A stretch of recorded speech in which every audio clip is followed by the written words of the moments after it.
Aloha and welcome to Thumbing Through Yesterday, the podcast where we take our favorite books off the shelf, blow the dust off them, and remind ourselves why it is we love them so. I'm Tom Galley, and joining me today we've got Tony Pasculi. Thanks again, Tom. Today we're reading one of my selections, The Amazing Adventures of Kavalier and Clay, and I believe this is our first Pulitzer Prize winner on the show. Probably. So if you read mostly genre fiction, it's amazing we stumbled into one at all. Indeed. Yeah. So you picked this. I did. Why is this a favorite? You know, I might have played a little loose with the definition of favorite. I think that I have read it twice before this reading, which doesn't normally rise high enough on the meter. But it's something I've always wanted to read again, so I thought I'd just use that as an excuse to slip it into the show. Fair enough. I just remember enjoying it, you know, almost nonstop all the way through it, just being a consistently enjoyable read no matter where I was in the book. Interesting. Which turned out not to quite be the case, but it was still, you know, overall, you know, page after page, I found myself having a good time. Michael Chabon is an interesting writer in that, for me, he's clearly brilliant and talented, and at the level of the individual sentence or character or paragraph, just, you know, unmatched. And then when it comes to putting together a whole story, that's where it kind of gets weird for me. I describe this book as like a fractal. It's like, oh, you can just dive down an infinite depth, and he'll do that on any one thing. And It's just like, why is this relevant, Michael Chabon? Does this have anything to do with the narrative that we're currently exploring? Yeah. There are some rabbit holes that get explored in surprising depth. Not going to deny that. But you're right when you say, you know, on any individual character, any individual paragraph, you know, often when we're talking about books, there'll be a passage that really sticks with one of us, something where the language was just so magnificent it was worthy of note. I dare say I could open this book at random to any page and point at any paragraph and have that feeling. I would the agree with you language in there. this is just, you know, it's mind-blowing. Sometimes, yeah. I mean, some of it is. Some of it, even at the sentence level, I'm just like, what? What are you doing, Mr. Fancy Pants, with your words like ullage and tabaret and cathected are just three that I highlighted. He does push the limits of vocabulary. Yep. Or this is my favorite, simplest variations on the 22nd letter of the alphabet. And I had to sit there and put the book down and go, is that you? Sing the song. Yeah. Can you not just say, can you just tell us what the letter is? Yeah. Clearly not. So you like it because, no, you thought you liked it because it was riveting story all the way through. And this time you had a different experience. There are, and you kind of alluded to it there are rabbit holes that we spend a lot of time exploring the interior of that I would just as happily move past. And I think that were I to, you know, read this 4 or 5 more times, that there might be segments that fall into the same categories as the songs in a Tolkien book. Things to be paged over to get back to where the narrative resumes at the other side. Yeah. So yeah, there were a few of those, and I didn't remember, you know, the section where we end up in Antarctica. I didn't remember that being so very blatantly out of place and weird as it is. In fact, I had kind of forgotten it existed at all. Oh, I remembered it. I've only read this book once before, but that's the place where the book just completely loses me. I'm like so on board for these young Jewish men sort of doing their part to, you know, denounce Nazism through the pages of, you know, superhero comics. And then they actually get involved in the war, and it just all goes sideways for me. Yeah. Yep. Well, it was definitely not what, was it Joe that ended up in Antarctica? Joseph, yeah. Ended up down there. It definitely was not what he had in mind either. Yes. You know, but it ended up being, it reminded me of Lovecraft's The Mountains of Madness. You know, where you end up with 2 people trying to make an impossible journey across the frozen wasteland in a plane that wasn't meant to do it. That's been recovered in dog hide, for Pete's sake. Dog lovers, beware. You might want to skip that part of the book. Goodness. Yeah. Although tame compared to Call of the Wild or White Fang. Indeed. What did we read? We read White Fang. White Fang, yeah. White Fang, yep.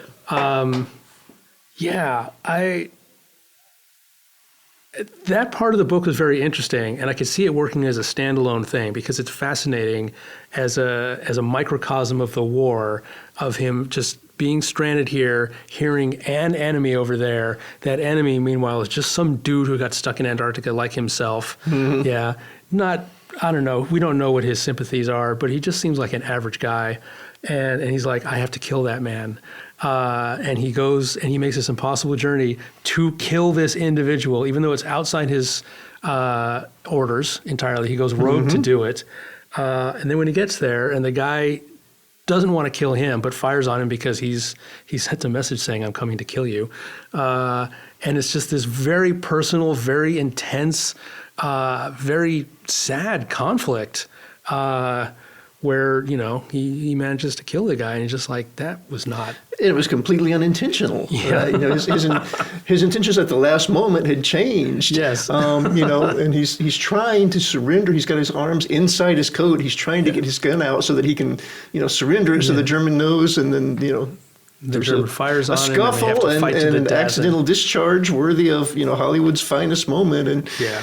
And, So that is wonderful for itself. It's just like, Michael Chabon's take on all war, although it's weird to attach it to this particular war, which, if ever there was a war that transcends the horrors of war for, a cause worth pursuing, it's this one.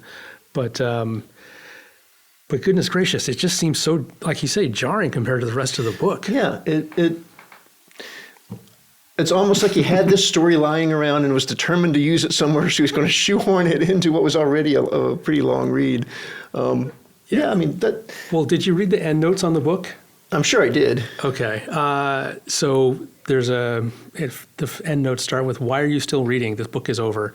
And then there are several chapters that he cut out of the book that work as standalone stories. And it's that doesn't sound familiar at all. Yeah, you may not have read it. I wonder if it's in this edition. I wonder if it's actually in the book that I read it in. Yeah, I have an excerpt from the Yiddish policeman in there. Author's note. It's not like me to skip over stuff. I don't think you got it in this edition. Okay, yeah, well, good. Right. It's not my fault. Yeah. But he's got several deleted chapters which work as standalone stories, and I think that's how he works mentally, is that he creates these standalone stories and he sort of strings them together. And so when you're in one of the stories, you're like, this is amazing. And then when you pop back out, you're like, how does this sort of flow from, Right. It doesn't feel like a novel. So he says something in the author's note, which I disagree with completely.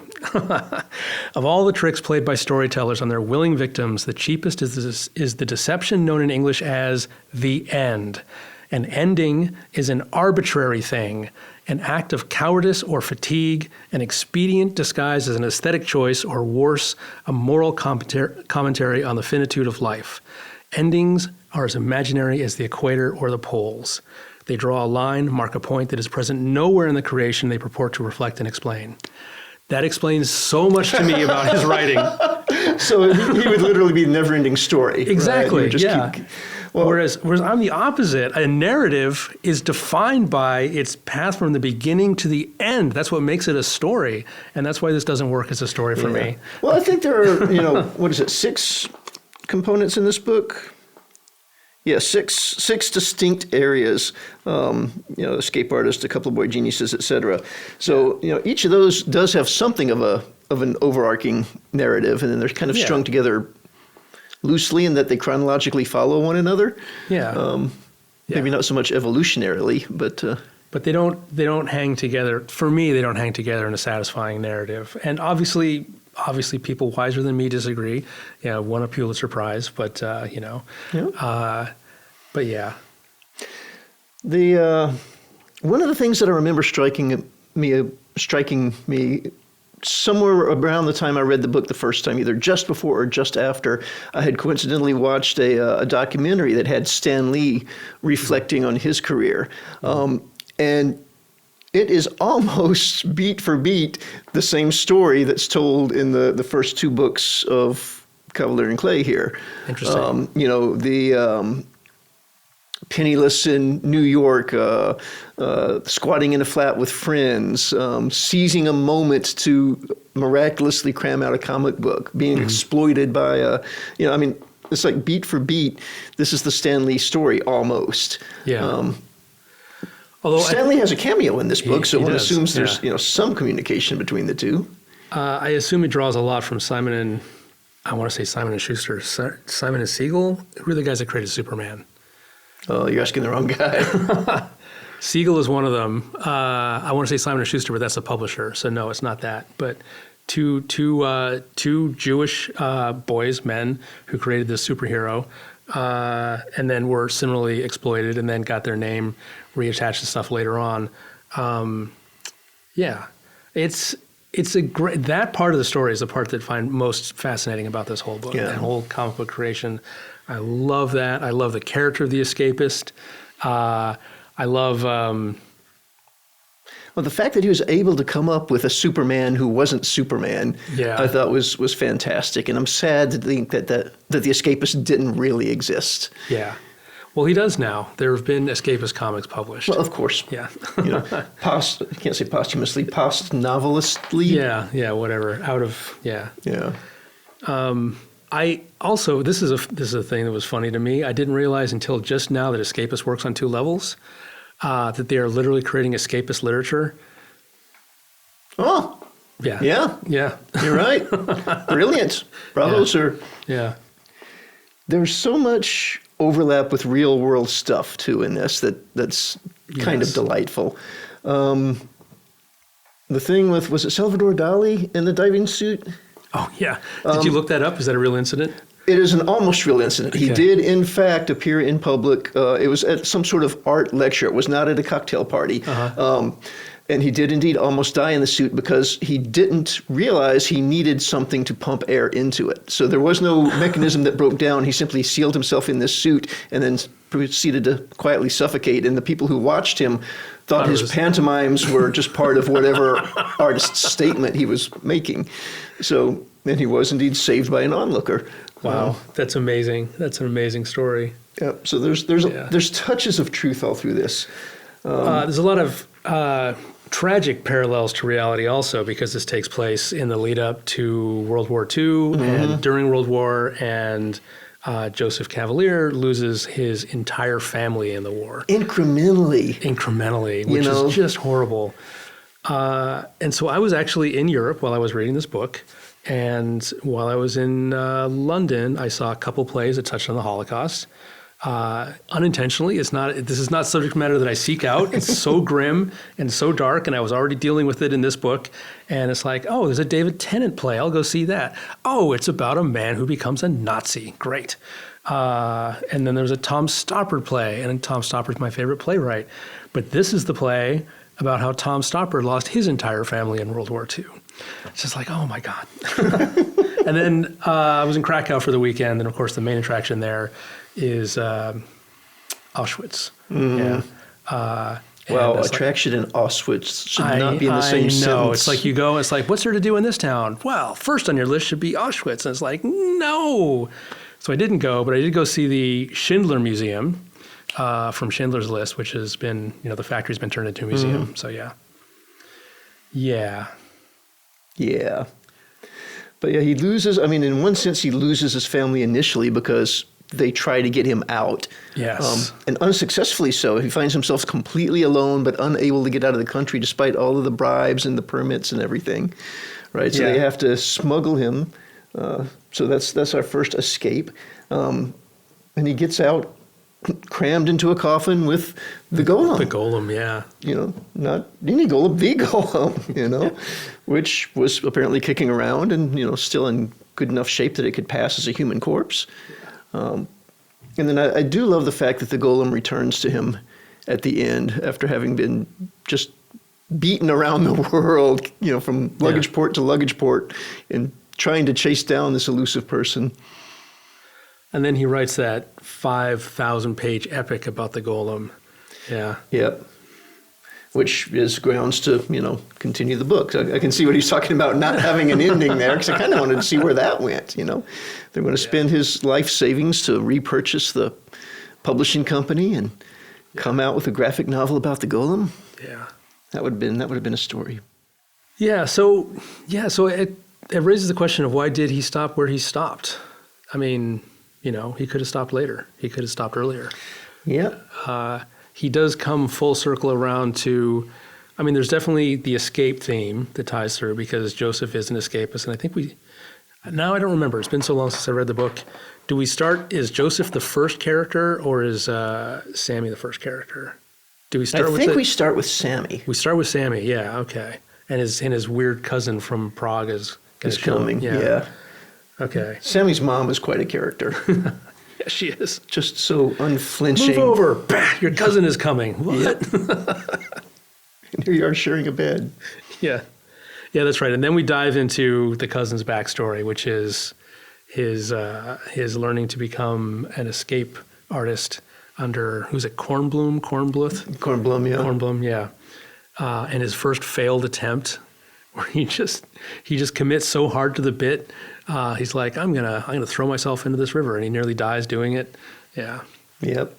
Yeah. So it's good that we come back around to, we get the escapist character inspired by that, and we have they're separated by war, and we get the whole the people who are left all sort of reunite at the end under, sort of tragically reunite. Yeah. And I mean, in that sense, you had to have Joe go away, whether it was going off to war or whatever. You had to have Joe go away for the rest of that false structure to shape itself, for Sammy to step in and act as father to Joe's child, for him to pretend to be a husband to Joe's girl. And this is going to sound weird since literally half the book is about him. I wish they had explored Sammy a little more. Because Sammy tends to be there often as a foil against which Joe gets displayed. But we've got a kid that's a polio survivor here that every once in a while they mention his weak legs, but other than that, they don't really explore it. We've got a character who is gay in the 40s. Struggling with homosexuality at a time when it's not okay, and he's got no sort of role model, no way to understand what he is. Mm-hmm. There could have been more there, and I wouldn't have minded there being more there. I would have read, another 200 pages if it was giving us a little more about that. Yeah, and we do start with him. He's our kickoff character, and you think he's a protagonist, but clearly Joe takes over the book. Yeah, and he does get top billing, I guess, in the title. So yeah, so I like that it comes back to comics at the end, and Joe buys the company, and he has this epic, and Sam's not excited about it. Sam leaves at the end, right? He goes to L.A. I can't remember now. I don't think we actually get around to him leaving. I think the last scene it's been a few weeks since I put the book down, but I think the last scene is they're trying to figure out collectively what the future will be. And I think that Sammy's intention is to leave. Yeah. And Joe's intention is to, rejoin his family with the wife and son who knows more than they think he knows. Yeah. Which is usually the case with kids, I think. Which is a weirdly bittersweet ending for me. It's like I'm happy that, Joe and Rosa get back together and with his son, and that's great, and that's sort of a happy union, but I don't think of them as the primary couple. Kavalier and Clay are the primary couple, and they're going to split. Yeah. Yep. So that's weird. That's it would have been nice to see them, moving forward as a throuple and maybe bringing in someone else into the household for Sammy to have, to have and hold. So, we have a very non-traditional, non-nuclear, but comic book generating family. Yeah. Yeah. Which would only confirm what all of what the far right and the religious people were accusing them of. That was a fun episode, is the whole trial and the bit about the seduction of the innocent. Yeah. Did you read a lot of comics as a kid?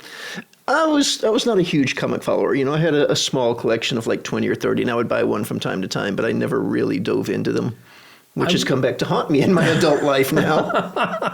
How's that? I got to follow up on that. Well, just, like going to see the latest Marvel movie, and then walking out of it and having friends who are discussing, in depth how this diverges from the established canon, and how are they going to make up for this, and where are they heading because of the way that I was like, I just saw a really good movie that I had. Well, okay, I just saw a really enjoyable movie, and I just want to enjoy it, without pulling it apart like that. I don't think you're missing anything. I was very much into comics, but I was forbidden for a long time to buy them because of the, pernicious nonsense that was being spread around about the dangers of comics to youth. And as my parents said, and my parents were like, you can read anything you want. Except comic books. It's like, come on, These man. are the same people that let you have the run of the science fiction section, Exactly. not realizing. That the science fiction section was much worse than anything you ever seen in a comic book. Which we can discuss a bit in the next edition, actually. Yes, we will. It's preview. Yeah. But yeah, so this, and you're right. In a way, as a continuous narrative, it doesn't hang. There are definitely some divergences in here, but again, on a page-by-page basis, it's so just never disappointed. Yeah. It is heavy going though for me. I'm so driven by narrative and what I like to read. When I pick up a book, what I'm looking for is an engaging story and characters that carry that story, and that's what I want. And if your sentences are just not perfect, I'm a big fan of Dan Brown. People hate on Dan Brown, but oh my God, can you write a page turner? Yeah, even if you can't write a sentence, Uh-huh. And Michael Chabon is kind of the opposite of that. So, it was such a rewarding book. It's so good, but it took me a month to read it. Yeah, this was a slow read for me. It's a large-ish book, but it's not monstrous. It's like 600 pages, 637 pages. Oh, there you go, 637 pages. So it's not an epic, but there's just a limit to how many pages you can consume in a setting, and you just need to process. You need some REM sleep in there to filter the images. Yeah. Yeah. And it doesn't read fast if you're looking up, what words mean, or having to go back and parse something or think about the implications of it, and some people I think love that. They're just like, oh yeah, I just want to chew on this. I want to read one paragraph at a time with a cup of espresso and just like relish it. And that's not how I read. Yeah. So I had that way back when I was an undergrad. Way back when I was a grad, I was working with a professor, and we decided we were going to explore Kapital, Karl Marx's original piece, because both of us thought, hey, this is something we should probably read. Mm-hmm. Yeah, I thought I knew what the word deep meant. It's literally a sort of thing where you'd spend 4 hours on a paragraph trying to parse what it is he's trying to say, and then another hour after that trying to figure out how that fit into the previous paragraphs. So after about 2 or 3 weeks, we looked at each other and quietly, without words, agreed that we would try something lighter. That's honestly how I feel about Shakespeare. I know people who read Shakespeare for pleasure. And I do not, despite running a Shakespeare festival. So this from the man who runs a Shakespeare festival, committed to producing every Shakespeare play in rotation. Yeah. But what's great about Shakespeare, because it's so rewarding to do that kind of deep dive on it, but it's not rewarding to do it as a reading experience for me. For some people it is. But when you're taking apart for rehearsal, then it's like, that work pays off. It's like that understanding translates into something. Yeah, it's like I can use my knowledge of this to affect the staging or to inform the characters or to which I don't find that fun while I'm reading. And just give it to me, man.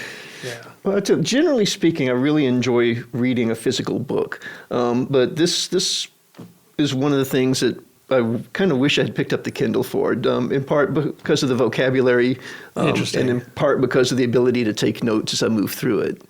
Meanwhile, when I walked in here and saw your physical copy of this book, said, oh my God, yes, this is a book that should be read as a book. Look at that cover. It's just so evocative of comic books. Cover. It really is. And this particular book, not that anyone can see it. You can see that this is Hannah and I have shared this book many times, and you can see the coffee stains and the dog earring. Look at that back cover. Is that like an ad from the comic book? It's like an ad from a comic book. That's amazing. Like the novelty ad from the company that started it all. I love that. Yeah, the whole style of this cover is just gorgeous. It's the kind of book you want on your shelf. Yep. Yeah.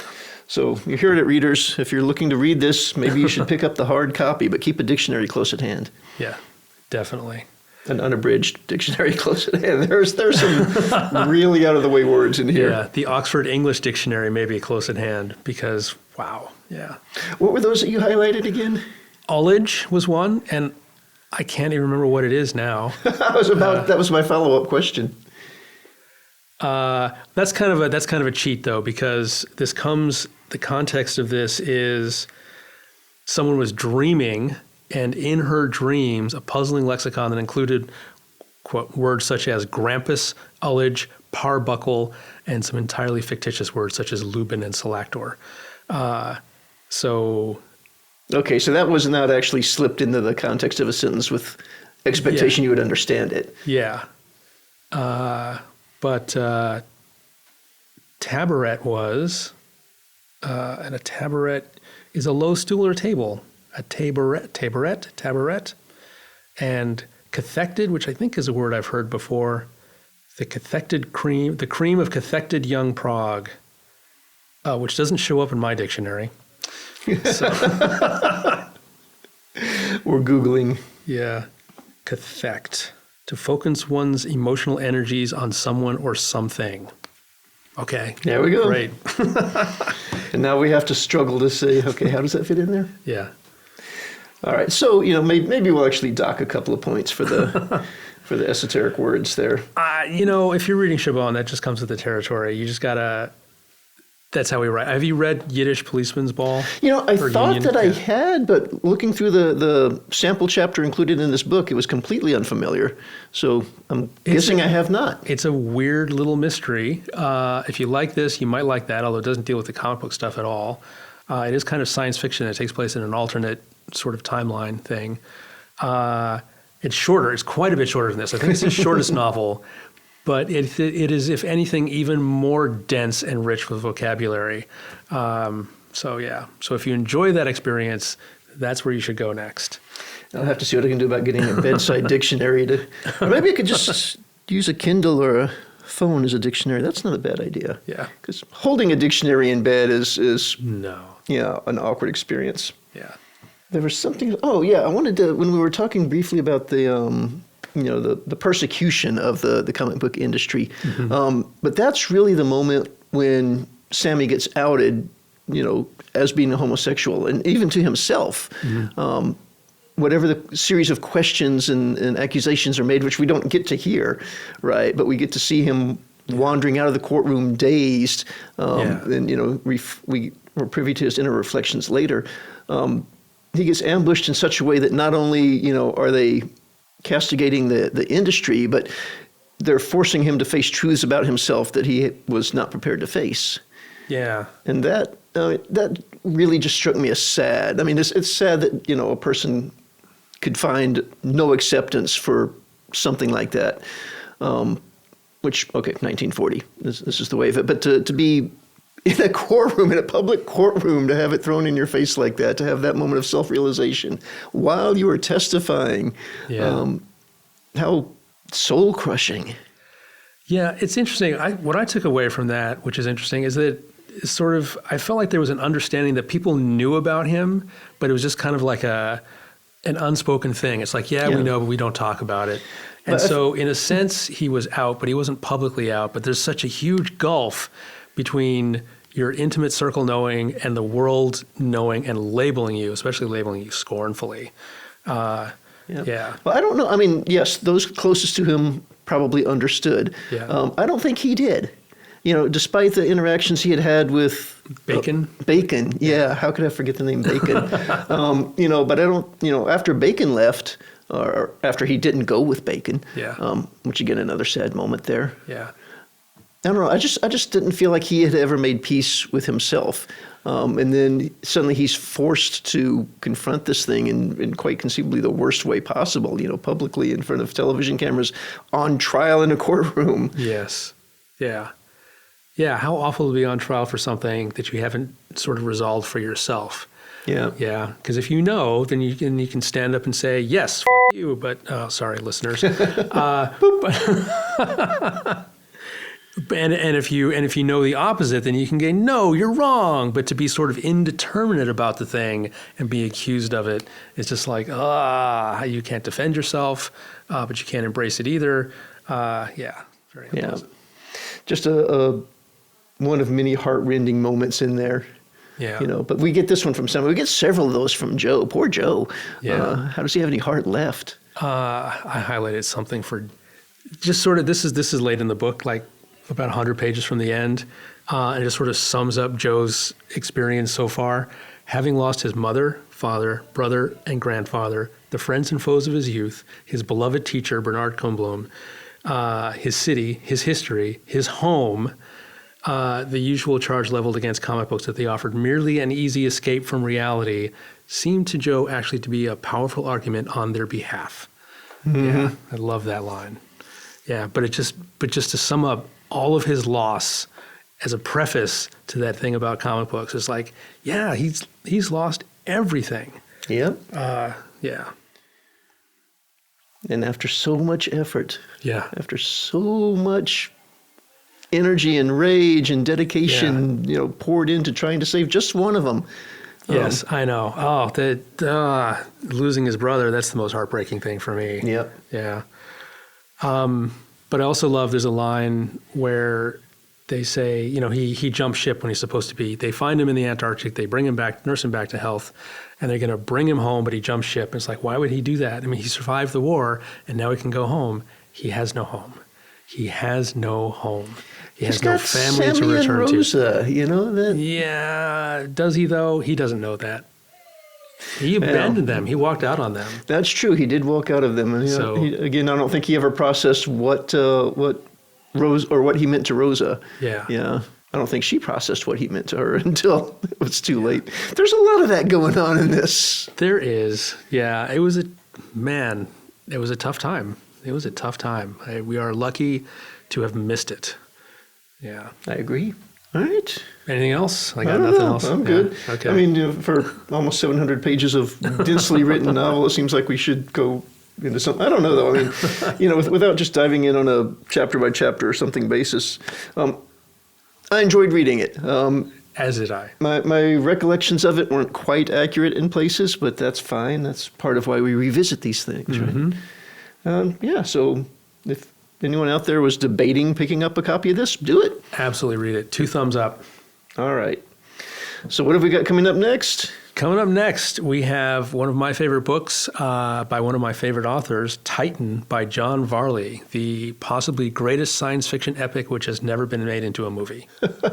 We're actually going to try something new on this one. We're going to dive through the entire trilogy. Right. And spread it out over 3 episodes for your listening pleasure there. Yeah. But yeah, I have not read. I read the series, I think, in late high school or early college, and I haven't touched it since. So. Oh, goodness. Oh, wow. That's going to be exciting for you. Yeah, I'm looking forward to that. Yeah. All right. Well, we'll see y'all in 2 weeks. See you in 2 weeks.